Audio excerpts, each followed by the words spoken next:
Factsverse presents When Loggers Had to Cut This Old Tree. Before we get started, make sure you subscribe and click that notification bell so you don't miss a single video. Loggers. The job of a logger is not an easy one.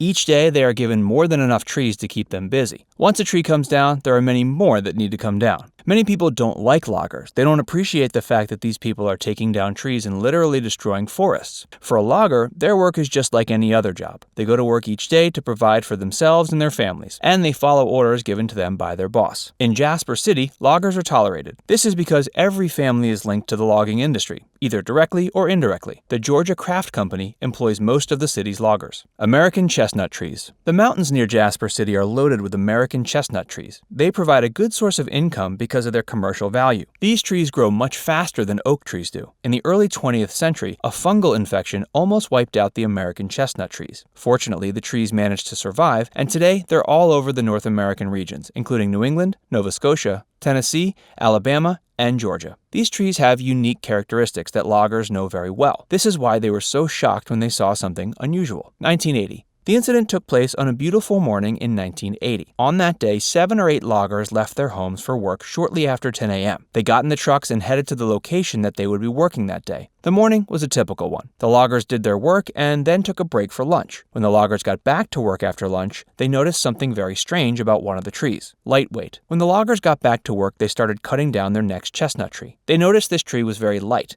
and it seemed to have been hollowed out. At first, they thought this lightweight tree would be the easiest tree to take down of the whole day. The team got the tree down, and they were preparing to cut it up to make it easier to transport. Not hollow. The team noticed that the tree wasn't completely hollow. If it were, they would have been able to see the sunlight pass through the trunk. They realized that either the tree wasn't completely hollow or there was something stuck in between. Confused. The men working that day looked at each other because they were all confused. They had to decide which one of them would go inside and check what was blocking the light from the hollow tree. It wasn't something that anyone wanted to do, so nobody volunteered. They all agreed that it probably wasn't dangerous, but it also wasn't a task that anyone wanted to do. Finally, one of the loggers offered to get into the hollow log to figure out what was going on. He bent down and stuck half of his body in the tree while his co-workers watched. Within a few seconds, he jumped out of the tree. The man told his co-workers that he had seen a beast inside the hollowed-out tree. A canine-looking beast. What the men saw in the tree looked like some sort of vicious canine. It was no longer alive, but it was very well preserved. The men didn't know what to do, so they called their boss. Their boss didn't see what was in the tree, so he really didn't see the urgency in the situation. He just told the loggers to get back to work. The men knew they had found something insane. Calling an expert. The men knew they couldn't use the tree because it was partially hollowed out. A biological anthropologist named Christina Kilgrove went to examine the strange creature. Christina was able to explain why the dog didn't decompose when it died. She said that chestnut trees contained tannin and desiccant, which can absorb moisture. She says that this is what kept the canine so well preserved for so long. Also, predators would never know that the dead dog was in the tree. Even if the smell blew up through the hollow tree, predators would not be able to get to the dog. A hunting dog. When experts inspected the canine, the dog had been in the tree since 1960.